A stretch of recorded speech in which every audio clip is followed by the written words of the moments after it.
میں بہت دور کی بات عرض کر رہا ہوں اور میں مردوں سے تاکید کے ساتھ کہتا ہوں، وہ مرد مجھے معاف فرمائے، دو دو چار چار علماء بیٹھے ہوئے ہیں، مجھے معاف فرمائے، ہر جگہ میں یہ بات کو بیان کر رہا ہوں کہ اب مردوں کی ذمہ داری بنتی ہے، وہ اپنے گھروں کی عزت اور آبرو کی حفاظت چاہتے ہیں۔ نوٹ آف دا پوائنٹ، کہ اپنے گھروں کی عزت اور آبرو کی حفاظت چاہتے ہو تو اپنے گھر کی عورتوں کے موبائل واپس لینا نہیں، چھیننا۔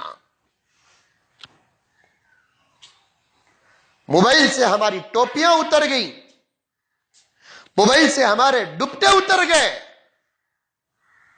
موبائل سے ہمارے سر جھک گئے۔ جوان بچیوں کے ہاتھ میں موبائل۔ میں بنگلور کا کیڑا ہوں، اب آپ کے گاؤں کو آ کر یہ جو نوجوان بیٹھے تھے، 2 فیصلے فون میں اٹینڈ کیا، ان کو تاریخ دیا، میں بنگلور میں فیصلے کر رہا ہوں، 2 فیصلوں کی خطابی کیا؟ موبائل۔ شادی شدہ عورتیں موبائل کی وجہ سے ان کے شوہر شک و شبے کے دلدل میں پھنس گئے، اب کہتے ہیں کہ نہیں، 3 بچے، 2 بچے ہیں، ایک موبائل۔ یہ موبائل کیا ہے معلوم؟ مردوں کو بے سہارا بنانے والا آلہ، یہ موبائل عورتوں کو مطلقہ بنانے والا آلہ، یہ موبائل ہمارے بچوں کو یتیم بنانے والا آلہ، یہ موبائل ہمارے گھروں کو اجاڑنے کے کینسر کا خطرناک کیڑا ہے۔ کینسر کا اور ایڈز کا کیڑا پورے جسم کو صرف برباد کرتا ہے، یہ موبائل ایسا وائرس ہے جو پورے گھر کو برباد کر کے رکھ دیتا ہے۔ اور میں کان پکڑتا ہوں، بڑے بڑے حضرات، مرد حضرات بھی بیٹھے ہوئے ہیں، میں صاف اور سچ اور حق بات کہنے سے پیچھے ہٹتا نہیں کہ وہ مرد نہیں جو اپنے گھر کی عورتوں کے ہاتھ میں قیمتی موبائل دیتا ہے، وہ تو نامرد ہے۔ جیسے پرانی مثال ہے، اپنے پاؤں میں کلہاڑی اپنے ہاتھوں سے مارا۔ جو مرد اپنے گھر کی عورتوں کو موبائل دیتا ہے وہ اپنی حیا کو دفن کرنے کا خود ذمہ دار ہے۔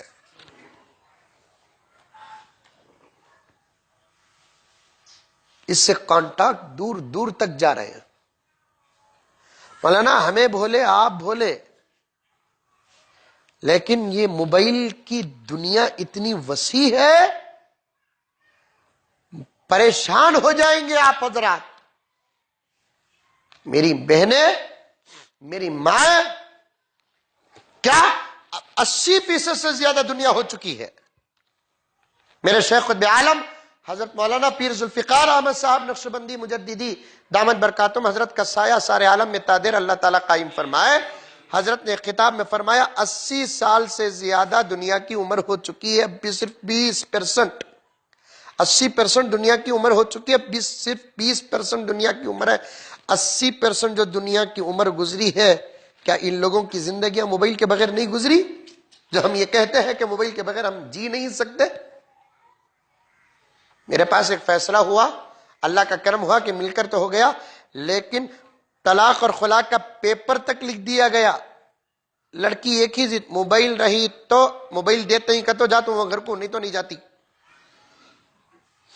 میں نے ڈائریکٹ اس بچی سے پوچھا تیرا نکاح اس مرد سے ہوا کہ موبائل سے ہوا؟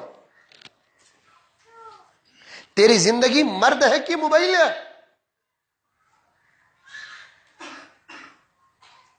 بہت سمجھانے کے بعد اس کے سامنے درد بھرے کلمات بیان کرتے ہوئے میرے آنکھوں میں آنسو آنے کے بعد اس کا دل نرم پڑا۔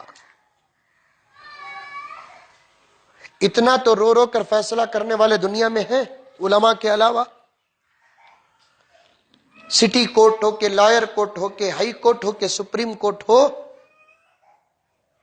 جو سامنے مدعا دکھتا ہے اس مدعا کو پیش کر دیتے ہیں، رو رو کر فیصلہ کر کے زندگیاں بچاتے ہیں۔ تو غرض میری ماں اور بہنیں، میں آپ حضرات سے گزارش کرتا ہوں کہ آپ موبائل سے اپنا رشتہ توڑ دیں۔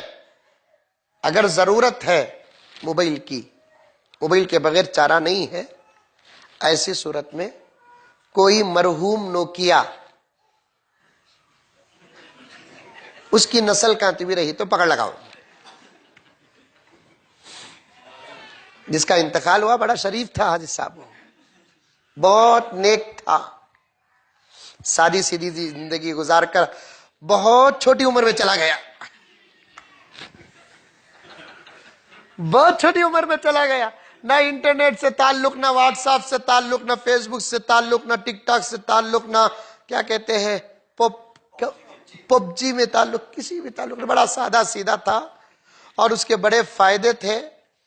بات کرنے کے لیے بھی استعمال ہوتا تھا، کسی کو مارنے کے لیے بھی استعمال ہوتا تھا. کیا مولانا؟ بات کرنے کے لیے بھی استعمال ہوتا تھا. کبھی شوہر پھینک کر مارتا تھا، کبھی بیوی پھینک کر مارتی تھی، گر کر بھی انہیں اٹھ کر کھڑا ہو جاتا تھا. نہ اس کے کمر کی ہڈی ٹوٹتی تھی، نہ نیٹ ورک جاتا تھا، پھر جوڑے تو جڑ جاتا تھا. اسپتال تک جانے کی اسے نوبت کبھی زندگی میں آئی نہیں. اب ہمارے جو موبائل ہیں، جس کو اسمارٹ موبائل کہتے ہیں، ذرا سجدے میں جا کو جیب سے نیچے گریا تو گیا. أحب الوفاء بشتى الصور، أحب الوفي الأمين الأغر، فأهل الوفاء كلون السحاب.